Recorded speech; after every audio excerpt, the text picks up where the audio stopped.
What is up, everybody? Welcome to the Mentors Collective on entrepreneurship. As you all know, I started this show kind of because I had my own mentors that I would reach out to and I would ask for advice on various subjects. I have a ton of mentors and I love mentorship.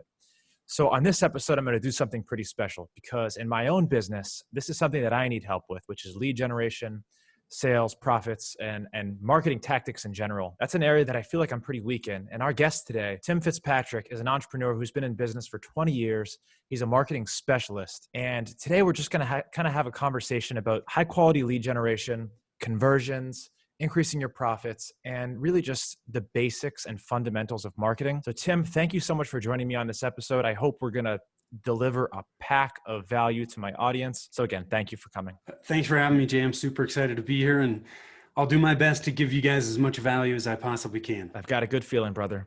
So just to start, I always just like to, let you take the floor and tell us a little bit about your history as an entrepreneur. I always feel like, learning someone else's entrepreneurial journey is always valuable. Absolutely, man. We all learn from one another. So, my journey has been a zigzag, like most of us. The entrepreneurial journey is not a straight line. I got involved in entrepreneurship right out of college. I became a partner in a wholesale distribution company. We were selling consumer electronics, home theater equipment. I fell in love with it. I mean, I learned so much in the first 6 months doing that. Frankly, I learned more in the first 6 months of doing that than I did in 4 years of college. I just immersed myself in it, and getting that real world experience man, I was hooked and I loved it. And we grew that business about 10 years, about 60% each year in growth. And then we sold it, and I worked for that company for another 3 years. Then I transitioned into residential real estate. I had always been interested in real estate. Figured, hey, why not? Let's jump into it. This was, mind you, early 2010. So the market was in utter turmoil, but I think there's opportunities in any market. And so I started door knocking people that were in foreclosure, and I was doing short sale business, working with the banks to help these people out of foreclosure. And, I was helping people, I was learning a ton, but man, I dreaded going to work every day. And when I was in the distribution business, it felt like I never worked because I loved what I was doing. I was passionate about it. And when I got to that point in real estate where I was like, man, I don't want to do this anymore. I hate it. I got to shift gears. And that's when I shifted gears, got into marketing and started Rialto Marketing. And today, we're working with small businesses and entrepreneurs and helping them, eliminate that confusion that a lot of people have with marketing so that they can use marketing for what it's for, which is to grow their business. Absolutely. And, I've been in business for not nearly as long as you, but about 5-6 years on my own now. And marketing is one of those challenges that every entrepreneur hits a brick wall and kind of doesn't know where to go. I've hired a digital marketing agency, and then eventually learned enough to start my own digital marketing agency, which I feel like is how a lot of entrepreneurs start out. And it's just this beast of a world, man. The more you learn about it, the more convoluted it gets and the more options that open up. And is that marketing stream right? Is that marketing stream right? Yes. And this is where a lot of entrepreneurs get held up. And when somebody asks, what is the best marketing tactic for you to use? I know it depends on so many factors. It depends on, who you're targeting and how high your ticket prices are, yada, yada. But let's just start with the fundamentals, because there are a few key components that can be applied to everybody. Absolutely. Who is your ideal customer? What is a lead? Talk me through that. Talk me through the very basics. You already hit on one of them, which is, your ideal customer. I like to call the marketing fundamentals the marketing strategy trilogy. So first is your target market, right? Who are your ideal customers? Who are you trying to reach? The second is your messaging, and what you say and how you say it is really, really important. And then the third is you got to have a plan. If you don't have a plan, it was Ben Franklin. He said, if you fail to plan, you're planning to fail. So those are the three fundamentals.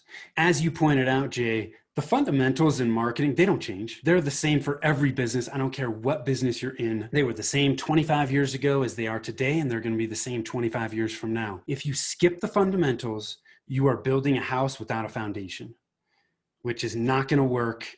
And that's why so many companies run into problems with marketing. They're throwing spaghetti up against a wall, hoping that it's going to stick. And inevitably it doesn't. And they wonder why. They're like, oh, well, I tried SEO. That doesn't work. Or I tried social media. It doesn't work. No, that's not the problem. The problem is somewhere along the line, you skipped a fundamental, and skipping that step is creating all these downstream effects that you just never even realized, which is why I think it is so, so important to start with those fundamentals first. So if you want, we can kind of unpack each one of these and get into it. Yes, I couldn't agree more. I know I could probably spend an hour talking about SEO, and I'm not even an expert. So Yeah. I think we'll leave that for another time. I think really diving in with the fundamentals right now, giving people a really good grasp on where to start Yes. before they start, picking a stream or picking a medium in which they want to market. Understanding this, I think, is going to be the most valuable. So let's start unpacking number one, which is identifying your ideal customer. Yeah, your target market, right? So the first part of your target market is who are your ideal customers? So, who are you going to serve? How are you going to serve them that's unique, right? And that's going to differentiate you within the marketplace. Most of us, when we get in business, we're like, well, are you breathing? Do you have a heartbeat? Do you have money? Yes, I'll work with you. And a lot of us start that way. It's not the best way to start, but we start that way. We get experience. And at some point, I think the best place for existing businesses to really start to hone in on who their ideal clients are is to ask yourself 3 questions. Okay, that first question is, who do you enjoy working with? We all start our own businesses because we want to have fun, right? We want to help people. And why should you bang your head against a wall working with people that you can't stand every day? So take control of your business and ask, who do you like working with? The second thing is, who are your most profitable clients? You're not going to stay in business if you're not profitable. Find out who those most profitable clients are. Okay. Then the last question is, who do you do your best work for? If we work with more people that we do our best work for, those clients are going to be stoked, super happy with the work that we do. They're going to want to do more business, right? Repeat business with us, and they're going to want to refer us. So if you ask yourself those 3 questions to start, what inevitably is going to happen is you're going to have this group of customers. And then what you can do is look at that group of customers to start to identify the subgroups. Most businesses have 1 to 3 ideal client types. I would not recommend having more than 3 because it's just, you're going to dilute your focus. You're going to become scattered. So look at that group and then start to identify, what are their characteristics? What are the demographics? What are their psychographics? Where are they at in their life? What are their goals? What problems do they have that you can help them solve? And inevitably, that group, as you look at those statistics and that information, you're going to start to see some subgroups form. Those will become your ideal clients. Once you know that, right? All your ideal clients are, it could be, look, you could go as deep into the weeds on this as you want. Yeah. Even if it's a summary or, a spreadsheet that just says, ideal client 1, a lot of people will name them, Joe or John or Gene, whatever it is, name them, some brief demographics, and then talk about the psychograph, because what do they want? What problems do they want to solve? That kind of stuff. That's all you need. Because once you have that, once you know who you're trying to reach, it becomes so much easier to figure out where you need to go to reach those people. If I'm working with chiropractors, well, who do chiropractors follow online? What groups or associations do they belong to? What publications do they read? When you start to get that list, all of a sudden it's like, okay, great. I need to advertise on Facebook to people that love this group or follow this person. Those are my chiropractors, right? It becomes so much easier rather than, well, I'm trying to reach every business owner in the state of Florida. It's too broad and it doesn't give you enough focus to really figure out what you need to do. I hope that makes sense, man, because you have to know who you're trying to reach. Otherwise, you're just going to be treading water. Absolutely. And it's funny that we're talking about this now because this is kind of where I am in my agency right now. We've been around for about a year. We've worked with just about every type of business or person that you can imagine. Yeah. And now we're starting to have this conversation like, okay, exactly what you said. Like, who has stayed with us the longest? Who have we really been able to perform for? Who do we really not want to work with ever again? Yeah. And what marketing strategies can we use to make it make sense where we're actually still growing and making money? And that's exactly kind of where we are. And it's so true. But at the same time, it took a while for us to get here. And when we were just starting this agency and like I was just getting off into my PR career, we're building case studies. Yeah.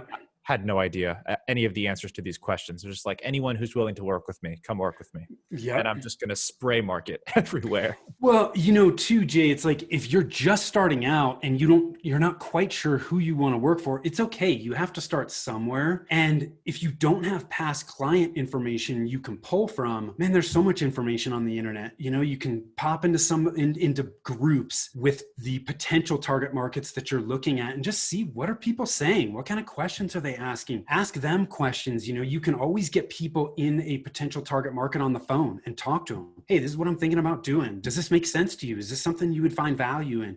That's certainly a lot more work than reaching out to existing customers, but you have to start somewhere, and it's okay. Most businesses shift markets at some point, so you may start. When I started Rialto Marketing, we were in the K-12 education space. Mm-hmm. I worked in that space for 3 years, and then I had to shift. I got to the point where I was like, man, I don't want to be in this business long-term. I need to diversify into other markets. And I shifted. That's totally okay. Just because you make these decisions now doesn't mean they're set in stone. Yeah, absolutely. That's a really good point. And we also started unpacking the second kind of aspect to this, which is, now that you've identified them, where does this person live? And that's another thing that, we can unpack even more. But the third thing that kind of goes along with that, who are they? Where do they live? And then messaging. Yes. Yeah. So you've got your target market, right? Yep. Once you know your target market, then you can start to work on messaging, but you can't create messaging until you understand your target market. You want to get to a point where you understand your target market better than they do. When you say something like, oh my God, was Jay in that meeting that we had last week? I mean, I didn't see him there, but man, he is saying everything that we have already talked about. That's the point you want to get to. But so once you've got your target market, then you can look at your messaging. We like to use a storytelling framework to create your messaging. Okay, the framework that we follow, it's based off of the hero's journey. If you're familiar with that, it was popularized on the marketing side by a company by the name of StoryBrand by Donald Miller. And the thing I love about it, when it was initially introduced to this, it just made sense to me. It was so easy. Mm-hmm. We all love stories. They're engaging. They're inviting, right? And they make things easy for people to understand. And so what we do with this framework is we're inviting your customer into a story where they're the hero, not your business, and your business is the guide. And why is that? Because if you think about it, the guide in every story, they've already solved the hero's problem. Mm-hmm. That's why the hero's coming to them. Luke Skywalker is going to Obi-Wan Kenobi because he's already a Jedi. Luke's like, man, help me. I have no idea what the hell to do. Obi-Wan Kenobi can lay out that plan of, hey, Luke, this is what you need to do to become a Jedi. The guide, they have credibility, they have authority, they know how to help the hero get from where they are to where they want to be. That's why we want to position your company as the guide, not the hero. That sounds awesome. Let's put that into practice for a second. What does that look like when you're either creating your messaging or you're selling? How do you put that into practice? So what you do is you use the framework. Okay, and I'll make this real quick. The framework looks at every story has a hero, right? That they have a problem. They meet a guide who gives them a plan that calls them to action so they avoid failure and they reach success. So when you use this framework, what you do, we call it putting together your playbook. You look at what your customer wants as it relates to each one of those elements. So, when you look at the main character, what does your customer want as it relates to what you do? So for example, in my business as a marketing company, what do they want? They want a lot of things, but in its simplest form, they want to grow their business, right?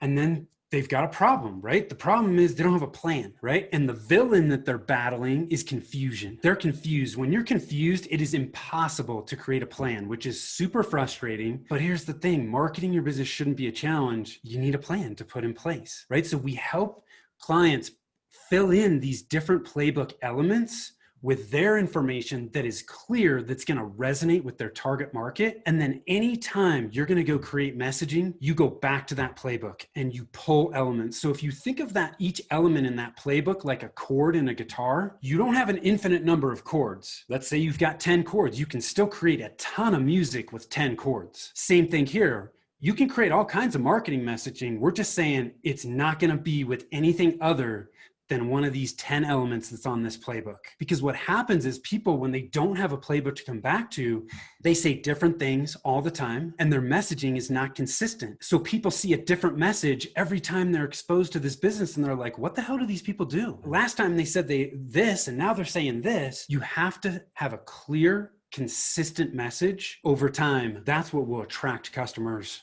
over the long haul. Does that make sense? It does. That makes a ton of sense. I would love to see one of these playbooks written out. Maybe you'll send me a link after we're done and I can. Yeah, absolutely, man. I'd be happy to show you. That sounds like an awesome marketing tool and example for anyone to use. Thank you for that. Yeah, absolutely. Awesome insight. That was a really great conversation about marketing tactics and messaging.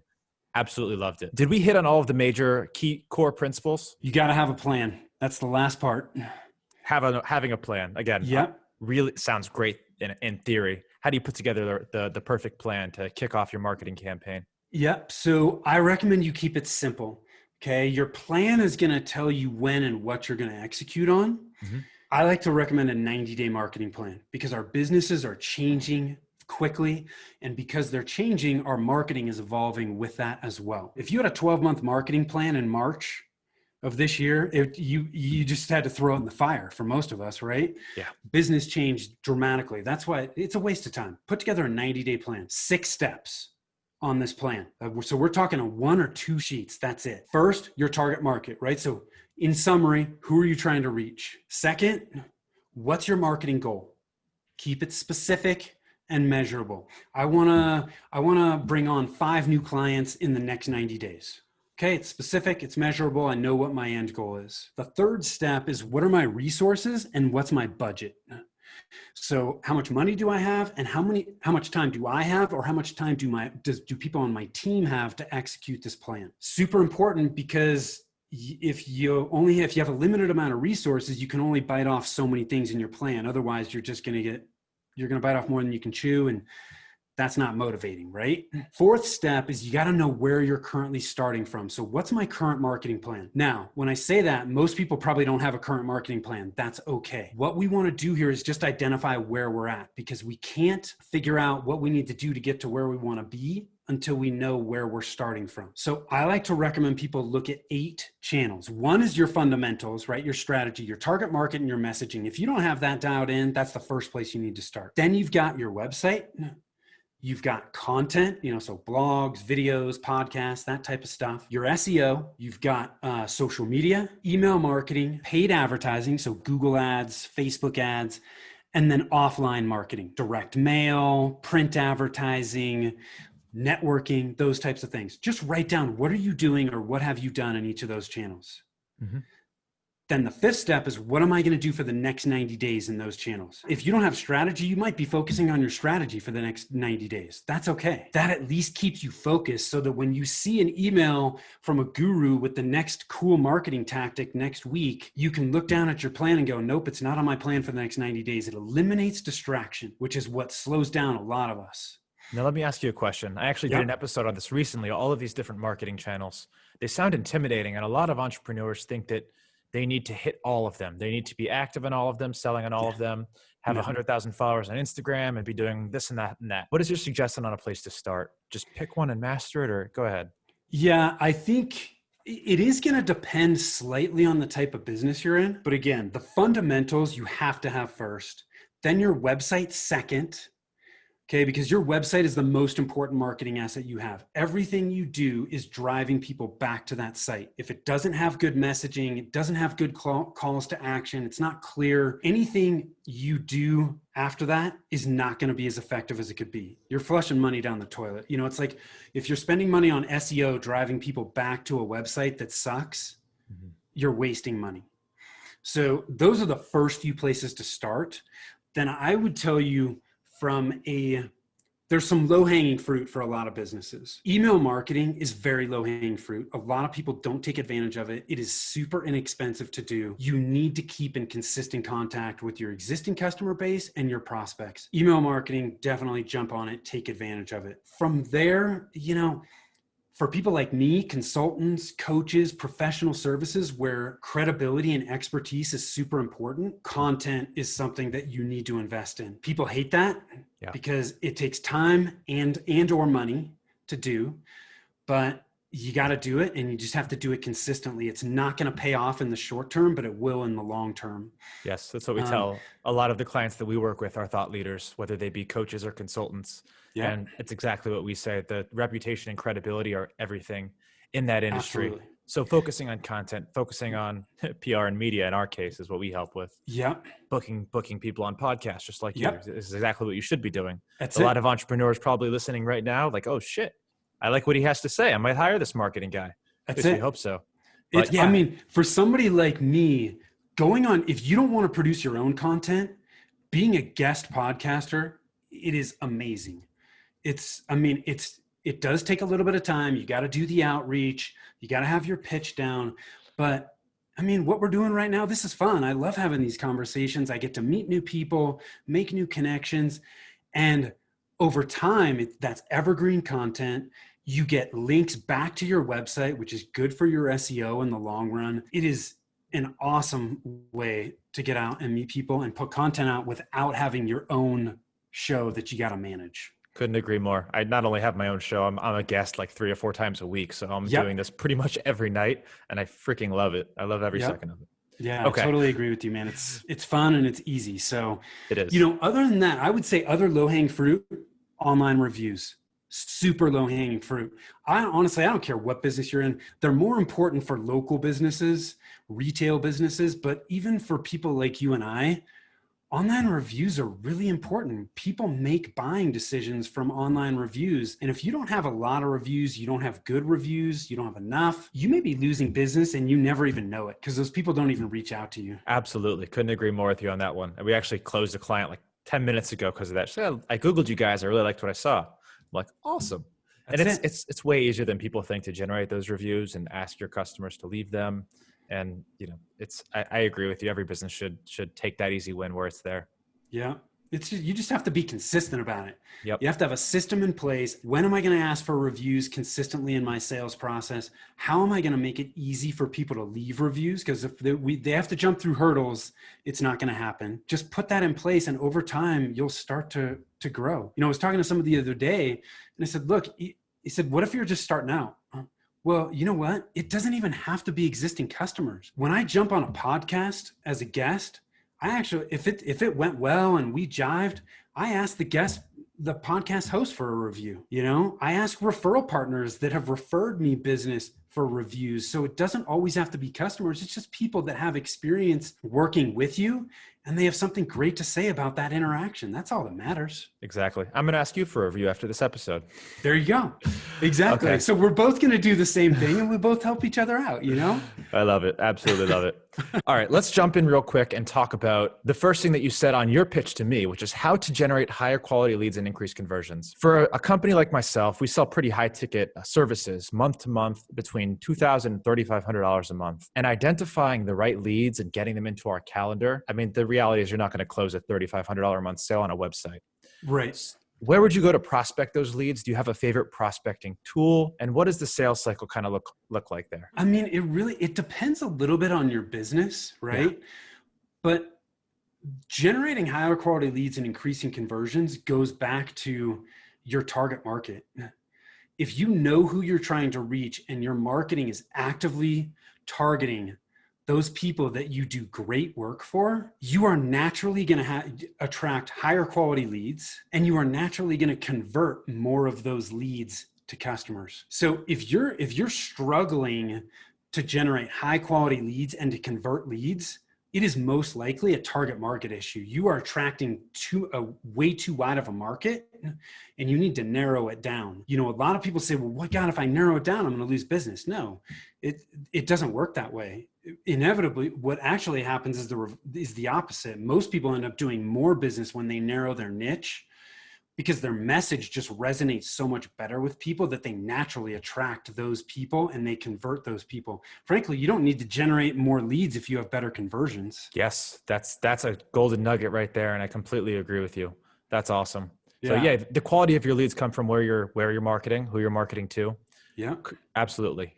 Is there a favorite platform of yours, whether it be LinkedIn or Facebook, paid advertising, or Google AdWords, to attract those high ticket leads that are, because high ticket leads, they're they're C-level executives. They're people like you and me. Yes. They're heads of marketing at X, Y, and Z agency that's looking for this service. Yeah. And they're not everywhere. They're not. They're not easy to find. In the business to business space, LinkedIn is a great place to start. What you just said, every single one of those people is on LinkedIn.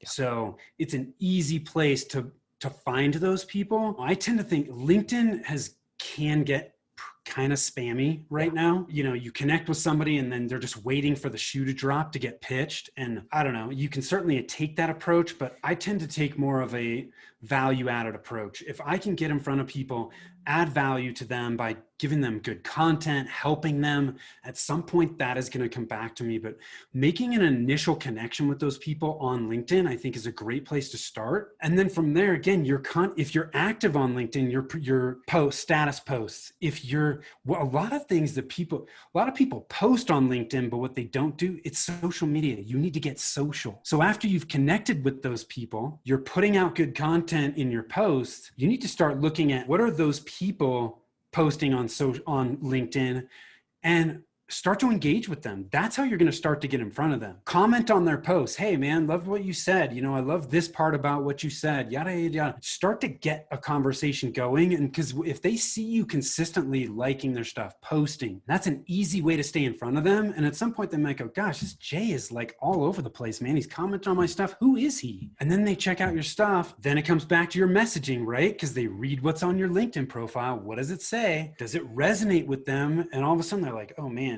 Jay can definitely help me. I've got that problem. Then they reach out to you. It's funny. We just hired a LinkedIn optimization and outreach company. Yep. They went in and changed all the messaging on my LinkedIn and changed the whole description.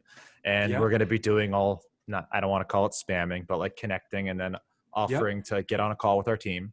And just like you said, I think you hit the nail on the head, and I'm glad we're on the right track, because that's exactly that sort of marketing that we're investing in. And another form of marketing that I'm actually putting together on my other screen right now is a verification webinar. A lot of people are really interested in verification. Everyone wants to get the blue check mark on social media. They don't realize that it's a factor of PR. Right. So, that's just an easy way that I'm going to, give value to people and get their foot in the door to PR and see if I can help. And that's good content marketing right there. Yeah, that's it. Absolutely. I mean, there's tons of people out there that are using webinars or on-demand masterclasses to add value to people, start to build that relationship, build credibility. And then, there's always that call to action at the end. It's like, hey, if you want more information, here's how you can get it. And for people like you and I that are selling expertise, it's a great way to do it. Yeah. And with marketing, and depending on what the business is, there's definitely no one size fits all. And that's kind of been, our issue, coming up with, all right, how can we add value in our marketing? Because that's tough to do, send out or run a Facebook ads campaign that people are actually going to find value in. What's incentivizing them to get on the phone with me? Yeah. And that's something that we're figuring out along the way. And it's been an interesting journey. How could someone like you hiring a marketing agency help them expedite them? Or what is something that they should look for when hiring a marketing agency? Because I hired one, my partner sitting across from me has hired one and had not so great experiences. So talk to me just for a few minutes about that. Yeah, I think the challenge that a lot of business owners have when they hire a marketing firm is, I think they think they know what they want, right? But what they want may not be what they need. Yes. And, and so we've already talked about the fundamentals. That is our focus in helping people get the fundamentals down. And then we start to get more tactical. We lose business because there are some people where we just say, look, we're not going to work with you if you don't focus on the fundamentals first, because we know long term, we're not going to get good results for them unless we do that first. So, and I also think it's tough because sometimes they're hearing different things. Oh, you need to do this, or you need to do that. So I think what's important is to talk to different marketing companies and just get an idea of, look, what's your approach? What's your philosophy? And what's your results model? How do you get results for clients? And how is this relevant to my business? Yes. Right. And I think that's where you want to start. Because here's the other thing that's a lot of small business and entrepreneurs struggle with. They're working with too many marketing providers. Yeah. they're managing, maybe they got somebody doing their website and somebody else is doing SEO and somebody else is doing social media, and they're trying to manage those people. They don't understand what those people are doing or should be doing. And because there's 3 different people, it's disjointed. I think, unless you've got a huge budget, you're investing a ton of money and it makes sense to go with somebody that's just doing SEO. Mm-hmm. I think you're better off working with somebody that's got the capabilities to manage multiple channels in-house, and they can create a cohesive plan and execute that plan for you. At some point you may outgrow that, but it's most of us, we're not Fortune 500 companies that have a in-house marketing department that can work with, a specific branding specialist or a specific SEO company. Yeah, that makes sense. But for most small businesses, it doesn't. I think you're better off working with a partner that you can work with over and over again, that you can depend on, that they are just your outsourced arm for your marketing. If you're going to outsource your marketing. Absolutely. And just something that I found, and same thing with the LinkedIn company I just hired. Nothing that they're doing is something I couldn't figure out and do on my own. However, this is what they do. They're my coach through this. They're encouraging me, like, listen, you need to change your description. You need to change your messaging. Here's who we're going to reach out to. No, this list isn't good. And, you need to be on top of answering your messages. Here's how to do it. And it's probably all things that I could have pretty easily figured out, figured out the software they were using, do it all myself. But it's helpful for me to have someone in my corner that knows this business and knows what to do, and is coaching me and mentoring me and encouraging me to move forward and doing it. Yep. And I think that's where having a professional marketer really helps too. Because a lot of times you don't know what you don't know, and you just need someone on the outside looking in to give you that little push in the right direction. Yep. You need those outside eyes, mm-hmm. and it's speed of execution. The speed of execution you will get when you outsource is 9 times out of 10 is going to be much, much faster than if you do it yourself. And speed of execution is huge in your success. Yes, absolutely. Okay. I like to keep these episodes under 35 minutes. So at this last few minutes here, any pearls and golden nuggets that you want to share with our audience that was going to, take them to that next level in marketing, or just things that you want to leave with them that you think has helped you and that you think might help them? You know what? It's no different than what we've already covered, Jay. We've talked about a lot of stuff. Yeah.